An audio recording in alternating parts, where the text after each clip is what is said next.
Nos três ensaios sobre a teoria sexual, Freud vai teorizar alguma coisa que seria, naquela moral contemporânea, puritana e vitoriana, algo como chutar a santa, né? Você imagina naquele contexto você falar que as fantasias sexuais eram a base do sintoma histérico, mas mais do que isso, uma sexualidade estendida, nunca teorizada antes, que era a sexualidade infantil, e é nesse texto que ele inaugura esse conceito. Então, isso foi uma revolução total, né?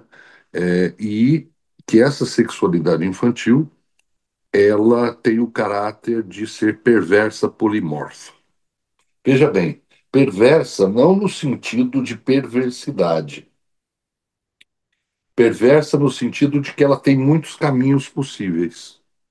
Não é o caminho da genitalidade. Ela é polimorfa, né? A sexualidade infantil. Naturalmente, Freud acho que cometeu alguma coisa que poderia ter evitado maiores mal-entendidos se ele usasse outra palavra. Porque a palavra perversão já carregava um conteúdo semântico, né, de significação, dada pelos estudos e trabalhos de psiquiatras do século XIX, não é, que estudavam a sexualidade e que teorizavam em torno da perversidade. Né? O mais conhecido deles na época era o Richard von Krafft-Ebing, que escreve um livro chamado Psicopatia Sexualis, e foi dos grandes antagonistas de Freud em Viena. Né? Então, esse já era um peixe, vamos chamar assim, contaminado, essa palavra, de significação. E daí abriu espaço para muitos equívocos relacionados com a ideia de perverso polimórfico com perversidade. Totalmente equivocado. Outra das grandes descobertas de Freud foi o modo de funcionamento da memória. A memória humana não é uma simples tela em branco, onde como numa tela, você joga a tinta e a tinta marca a tela. Ou seja, seria um registro passivo de fatos. Não. Freud vai nos dizer que a memória humana é totalmente condicionada pela fantasia. Portanto, é uma memória ativa. E mais ainda, que a memória humana é condicionada pelos mecanismos de defesa do que podemos lembrar. E, dentre esses mecanismos de defesa, fundamentalmente o primeiro teorizado por ele, no contexto da histeria, que é o recalque, né, a repressão. De forma que essas lembranças dessa primeira infância caem sobre um certo esquecimento da consciência, não é? Porque muitas delas estão associadas ao reprimido, ação do mecanismo de defesa.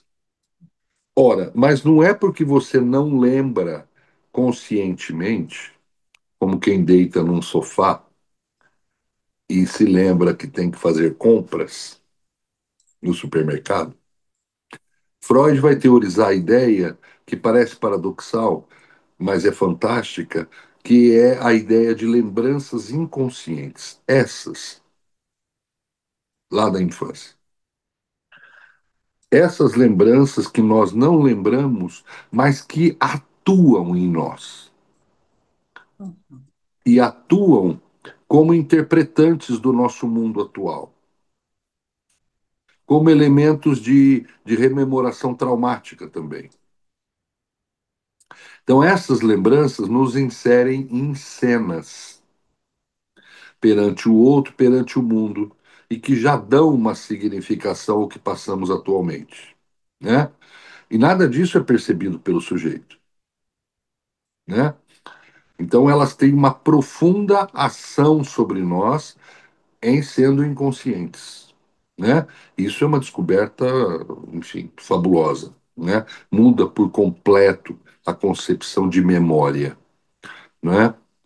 É por conta dessas lembranças inconscientes que o processo de intuição funciona.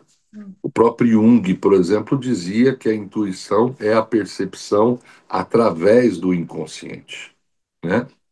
Então, essa é a beleza. É por causa disso que dessas ações, desses mecanismos de defesa, que essas memórias não aparecem à consciência do sujeito, né? Mas, repito, né, estão sempre ativas Sempre ao longo ativas. de toda a vida do sujeito.